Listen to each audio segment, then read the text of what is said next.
Hello, my name is Zhong, and this is my research project titled Protein Stability and Structural Characterization on the Disease-Causing MTAP Mutants. So some quick background information. Methylthioadenosine phosphorylase, or MTAP, is an enzyme that is frequently altered in cancer.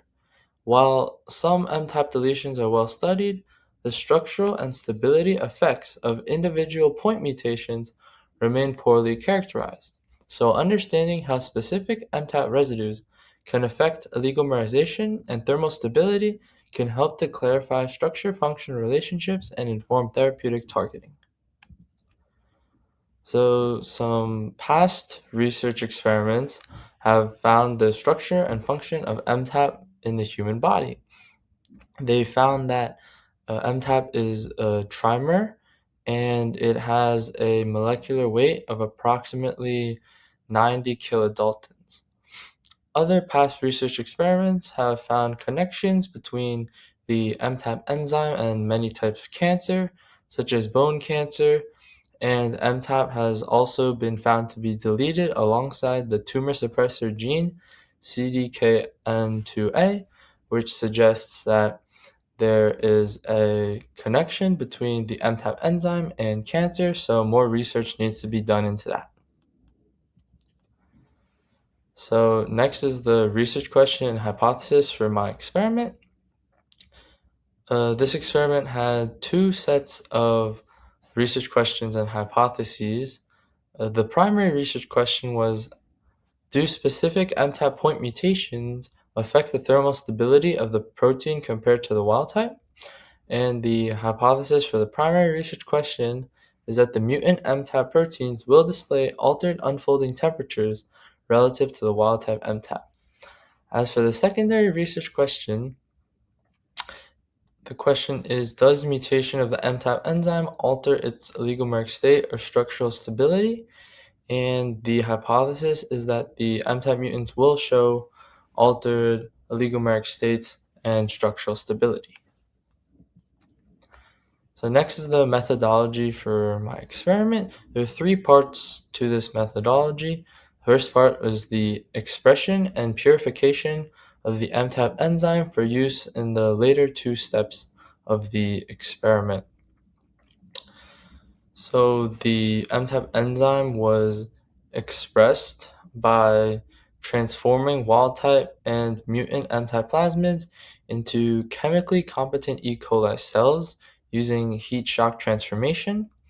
Each starting bacteria culture was added into a Lyria broth and cultured at 37 degrees Celsius until the absorbance at 600 nanometers reached approximately 0.6.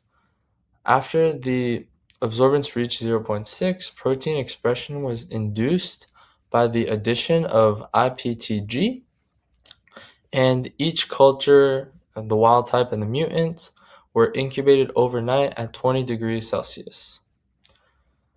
The cells were harvested by centrifugation and lysed using a sonicator. Then after the N-type enzyme was collected, it was purified using a His tag column, and the pure protein fractions were collected for use.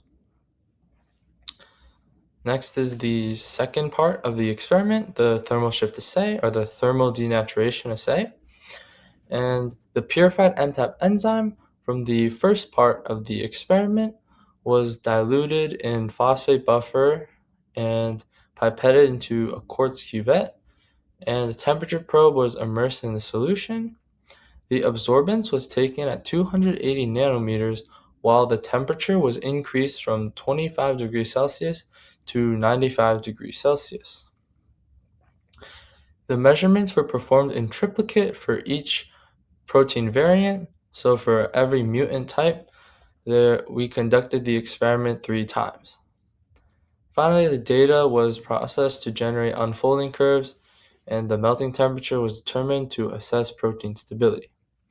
So to go more in depth on the data analysis, the raw absorbance versus temperature data from the thermal shift assay was imported into GraphPad Prism for analysis, and for each replicate, the melt traces were normalized between the pre and post transition baselines to generate the unfolding curves. So the three normalized replicates for each MTAP enzyme variant were averaged and the mean curve was plotted. So a Boltzmann sigmoidal function was used to fit the normalized trace for each graph. And the melting temperature represents the midpoint of each graph. So finally, the final step was the size exclusion chromatography, and the purified enzyme was injected into the SEC column, and the elution time was monitored using UV absorbance. The peaks correspond to proteins of different sizes, and we compare to molecular weight standards to determine size and oligomerization compared to the wild type.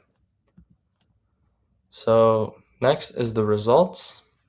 These two graphs show the results from the thermal shift assay, and it shows that the tested MTAP point mutations, some of them exhibited distinct melting temperatures relative to the wild type enzyme, and the wild type enzyme was found to have a melting temperature of 79.96 degrees Celsius, while some mutant point mutations showed similar melting temperatures to the wild type enzyme. Some variants showed more significant changes in thermal stability. Specifically, the mutants R63G, T93I, W189L, A191V, and W263L.